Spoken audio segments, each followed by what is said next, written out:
Halo, assalamualaikum warahmatullahi wabarakatuh. Di sini saya akan bercerita tentang biografi saya. Perkenalkan, nama saya Aurelia Pramudiasari Sutadi, biasa dipanggil Aurel. Saya lahir pada tanggal 8 Desember 2004 di Klaten, Jawa Tengah. Dan saat ini saya berusia 19 tahun. Sejak kecil, saya telah menempuh perjalanan hidup yang penuh pengalaman, baik di bidang pendidikan, olahraga, maupun organisasi, yang membentuk saya menjadi pribadi yang seperti ini. Perjalanan pendidikan saya dimulai di TK Pertiwi Wanglu, tempat saya pertama kali mengenal dunia belajar dengan suasana yang menyenangkan. Setelah itu, saya melanjutkan ke SD Negeri 1 Wanglu, tempat saya mulai menunjukkan minat terhadap berbagai kegiatan, baik di dalam maupun di luar kelas. Dan setelah lulus dari sekolah dasar, saya melanjutkan ke SMP Negeri 1 Palikotes. Masa SMP menjadi periode di mana saya semakin aktif dalam kegiatan akademik dan ekstrakurikuler. Setelah menyelesaikan masa SMP, saya melanjutkan pendidikan di MAN 1 Klaten, sebuah madrasah yang memberi saya banyak pengalaman berharga, baik dalam belajar maupun dalam organisasi. Dan saat ini, saya sedang melanjutkan pendidikan tinggi di Universitas Islam Negeri Raden Mas Said Surakarta. Di sini, saya tidak hanya fokus pada akademik, tetapi juga aktif terlibat dalam berbagai kegiatan kemahasiswaan untuk mengembangkan potensi diri. Saya akan menceritakan perjalanan karir saya. Karate telah menjadi bagian penting dalam hidup saya sejak kecil. Saya diperkenalkan pada seni bela diri ini oleh ayah saya sendiri, yang sekaligus menjadi pelatih saya sejak dini. Ayah saya mengajarkan kedisiplinan, semangat, dan kerja keras yang menjadi fondasi dalam perjalanan saya di dunia karate. Saya mulai berlatih karate sejak masih duduk di bangku TK. Meski usia saya yang saat itu masih sangat muda, saya sudah memiliki minat besar untuk belajar teknik-teknik dasar karate. Ketika saya masuk sekolah dasar, saya mulai mengikuti berbagai perlombaan karate, mulai dari tingkat kabupaten hingga internasional. Dan pada tahun 2016, saya berhasil meraih sabuk hitam, sebuah pencapaian yang sangat saya banggakan karena menunjukkan dedikasi dan kerja keras saya selama bertahun-tahun. Sabuk hitam ini menjadi simbol dari perkembangan kemampuan saya di bidang karate. Perjalanan saya di dunia karate terus berlanjut. Pada Januari tahun 2024 kemarin, saya mengikuti ujian untuk menjadi wasit juri karate tingkat daerah. Dengan persiapan yang matang dan pengalaman yang cukup, saya berhasil lulus ujian tersebut. Setelah itu, saya mendapatkan banyak tawaran untuk menjadi wasit dalam berbagai perlombaan, seperti Popda, K2SN, Kejurkap, hingga Kejurda. Selain menjadi wasit, saya juga melatih karate, saya aktif melatih di dojo, dan saya juga pernah melatih di berbagai sekolah. Bagi saya, melatih adalah cara untuk berbagi ilmu dan pengalaman, sekaligus memberikan inspirasi kepada generasi muda untuk mencintai olahraga karate serta mengembangkan nilai-nilai disiplin, kerja keras, dan kepercayaan diri. Dan sekarang saya akan berbagi tentang pengalaman berorganisasi saya. Selain berprestasi di bidang olahraga, saya juga aktif dalam organisasi. Ketika saya duduk di bangku SMP, saya dipercaya menjadi anggota OSIS selama 2 tahun. Pengalaman ini memberikan saya kesempatan untuk belajar tentang kepemimpinan, manajemen waktu, dan kerjasama tim. Ketika saya melanjutkan pendidikan di MAN 1 Klaten, saya kembali terpilih menjadi anggota OSIS selama 2 tahun. Di sini, saya semakin banyak belajar tentang bagaimana menjalankan berbagai program sekolah, mulai dari merancang kegiatan hingga melaksanakannya bersama teman-teman satu tim. Dan saat ini, di bangku kuliah ini, saya melanjutkan keterlibatan saya dalam berorganisasi. Saya menjadi pengurus di unit kegiatan mahasiswa atau UKM di bidang dana usaha atau DANUS. Dalam peran ini, saya belajar bagaimana mengelola kreativitas dan inovasi untuk mendukung kebutuhan organisasi. Dapat disimpulkan, perjalanan hidup saya, mulai dari pendidikan hingga karir di dunia karate dan organisasi, adalah perjalanan yang penuh pengalaman dan pembelajaran. Karate telah mengajarkan saya pentingnya kerja keras, sementara organisasi memberikan saya pelajaran tentang kepemimpinan dan kerjasama satu tim. Dan di sini saya berharap melalui semua pengalaman ini, saya dapat terus berkembang dan memberikan kontribusi positif bagi orang-orang di sekitar saya, baik di bidang olahraga, pendidikan, maupun kehidupan sosial. Saya yakin bahwa dengan semangat dan dedikasi, saya dapat mencapai tujuan-tujuan besar di masa depan. Oke, itu tadi saya sedikit berbagi tentang biografi saya, perjalanan karir, perjalanan pendidikan, dan pengalaman berorganisasi. Oke, yang selanjutnya saya akan berbagi pengalaman behavioral saya, belajar mengelola waktu dan emosi dalam kehidupan sehari-hari. Sebagai seorang mahasiswa sekaligus atlet karate dan pengurus organisasi, saya memiliki banyak pengalaman yang mengajarkan bagaimana mengelola perilaku atau behavioral untuk menghadapi berbagai tantangan. Pengalaman-pengalaman ini bukan hanya memperkaya kemampuan saya dalam menyelesaikan tugas, tetapi juga membentuk karakter saya agar menjadi pribadi yang lebih matang, sabar, dan produktif. Yang pertama ada mengelola waktu dalam banyak peran. Salah satu pengalaman behavioral yang sangat menantang adalah bagaimana saya belajar mengatur waktu dengan baik. Saya memiliki banyak peran dalam kehidupan sehari-hari. Sebagai mahasiswa, atlet, pelatih karate, pengurus organisasi, sekaligus individu yang tetap harus menjaga hubungan sosial dengan keluarga dan teman-teman.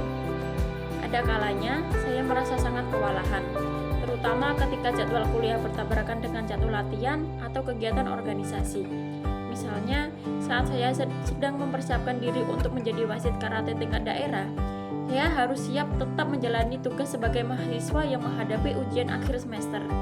Situasi seperti ini seringkali memicu stres, tetapi saya belajar untuk mengatur prioritas. Saya mulai menerapkan kebiasaan membuat jadwal harian, mencatat semua tugas dan kegiatan yang harus dilakukan, serta memastikan waktu istirahat tetap terpenuhi. Dengan begitu, saya bisa menjalankan semua tanggung jawab tanpa mengorbankan kesehatan fisik maupun mental saya. Pengalaman ini mengajarkan saya pentingnya disiplin dan kemampuan untuk menunda kepuasan. Yang kedua ada menghadapi kekalahan dengan sikap positif. Sebagai atlet karate, saya tidak selalu berada di posisi menang. Ada kalanya saya harus menerima kekalahan, baik di tingkat lokal maupun internasional. Salah satu momen yang paling membekas adalah ketika saya mengikuti kejuaraan tingkat nasional dan gagal meraih medali. Kekalahan tersebut awalnya membuat saya sangat kecewa dan saya merasa bahwa usaha saya belum cukup. Namun, ayah saya yang juga pelatih saya selalu mengingatkan bahwa kekalahan adalah bagian dari proses belajar. Saya belajar untuk tidak melihat kekalahan sebagai kegagalan, melainkan sebagai kesempatan untuk mengevaluasi diri. Saya mulai membiasakan diri untuk melihat apa yang bisa diperbaiki, baik dari segi teknik maupun mental bertanding. Sikap ini kemudian membantu saya untuk lebih kuat menghadapi tekanan dalam masa depan. Saya menjadi lebih sabar, tidak mudah menyerah, dan selalu berusaha memberikan yang terbaik di setiap kesempatan. Yang ketiga ada menjaga emosi dalam situasi sulit. Pengalaman behavioral lainnya yang sangat berharga adalah belajar mengelola emosi, terutama saat saya berhadapan dengan orang-orang memiliki pandangan atau cara kerja yang berbeda. Dalam organisasi, misalnya saya seringkali menghadapi situasi di mana pendapat saya tidak sejalan dengan pendapat anggota lain. Dan ada kalanya saya merasa frustasi karena ide-ide yang saya katakan itu tidak diterima. Tetapi saya sadar bahwa bersikap emosional tidak akan menyelesaikan masalah. Saya mulai belajar mendengarkan pendapat orang lain dengan lebih terbuka, mencari titik tengah dalam perbedaan, dan tetap bersikap profesional meskipun suasana diskusi menjadi panas. Nah, pengalaman ini tidak hanya mengasah kemampuan saya dalam berkomunikasi, tetapi juga membantu saya untuk lebih memahami perspektif orang lain. Saya menjadi lebih sabar, fleksibel, dan mampu menjaga hubungan baik meskipun berada dalam situasi konflik. Yang keempat ada menjadi pelatih yang empatik. Sebagai pelatih karate, saya juga menghadapi tantangan untuk memahami kebutuhan dan karakter setiap murid. Tidak semua murid memiliki kemampuan yang sama, dan beberapa dari mereka mungkin membutuhkan pendekatan khusus agar bisa memahami teknik yang saya ajarkan kepada mereka. Saya pernah melatih seorang anak yang sangat pemalu dan kurang percaya diri. Awalnya, ia selalu ragu untuk mencoba gerakan baru, bahkan seringkali menengis ketika merasa kesulitan. Saya belajar untuk bersikap empatik, memberikan dorongan secara perlahan, dan menciptakan lingkungan latihan yang aman baginya. Setelah beberapa bulan, saya melihat perubahan besar pada anak tersebut. Ia menjadi lebih percaya diri, berani mencoba hal baru, dan bahkan mampu mengikuti perlombaan. Pengalaman ini mengajarkan saya pentingnya kesabaran dan empati dalam membimbing orang lain. Dan yang kelima ada belajar dari kesalahan organisasi. Saat menjadi pengurus unit kegiatan mahasiswa atau UKM di bidang dana usaha, saya pernah membuat keputusan yang kurang tepat dalam mengelola anggaran untuk sebuah acara. Dan akibatnya, dana yang harusnya cukup untuk mendukung seluruh kegiatan justru malah kurang. Dan tim kami harus mencari solusi cepat untuk mengatasi masalah tersebut. Dan di sini awalnya saya merasa sangat bersalah karena keputusan saya mempengaruhi kinerja tim. Namun, saya tidak ingin menyerah pada keadaan. Saya mulai berkoordinasi dengan tim lain untuk mencari tambahan sponsor serta bernegosiasi dengan pihak penyedia layanan agar memberikan harga yang lebih terjangkau. Dan dari pengalaman ini, saya belajar untuk lebih teliti dalam merencanakan anggaran dan mempertimbangkan berbagai risiko sebelum mengambil keputusan. Saya juga belajar untuk bertanggung jawab atas kesalahan yang saya buat dan mencari solusi bersama tim. Dan di sini bisa saya simpulkan bahwa pengalaman-pengalaman behavioral saya telah membentuk karakter saya menjadi pribadi yang lebih disiplin, sabar, empatik, dan adaptif, baik dalam mengelola waktu, menghadapi kekalahan, menjaga emosi, maupun belajar dari kesalahan. Semua pengalaman ini memberikan pelajaran berharga yang membantu saya tumbuh dan berkembang. Saya percaya bahwa kemampuan untuk mengelola perilaku adalah salah satu kunci utama untuk meraih kesuksesan dalam berbagai aspek kehidupan. Dengan terus belajar dari pengalaman, saya berharap dapat menjadi pribadi yang lebih baik lagi di masa depan, sekaligus memberikan dampak positif bagi orang-orang di sekitar saya.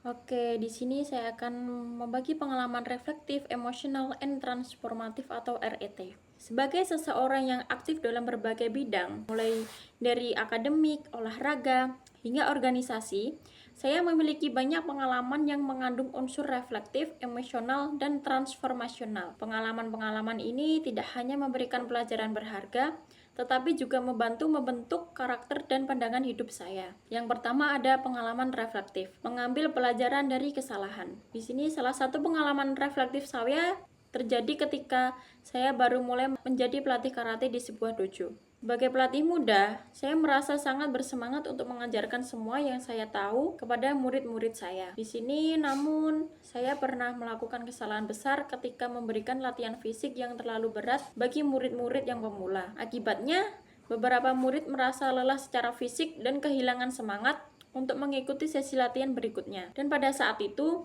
saya merasa sangat bersalah dan mulai merenungkan apa yang sebenarnya terjadi. Ini saya menyadari bahwa meskipun niat saya baik, pendekatan saya kurang tepat untuk anak-anak yang baru mulai perjalanan mereka di dunia karate. Dari pengalaman ini, saya belajar untuk lebih memahami kebutuhan dan kemampuan individu murid-murid saya. Saya mulai merancang program latihan yang lebih bertahap dan memberikan dorongan positif agar mereka merasa nyaman serta termotivasi. Refleksi ini tidak hanya membantu saya menjadi pelatih yang baik, tetapi juga mengajarkan saya untuk selalu mengevaluasi tindakan sebelum dan sesudah mengambil keputusan. Yang selanjutnya ada pengalaman emosional, menghadapi rasa takut dan kegagalan. Pengalaman emosional yang sangat berkesan bagi saya terjadi saat saya mengikuti kejurnas karate tingkat internasional untuk pertama kalinya.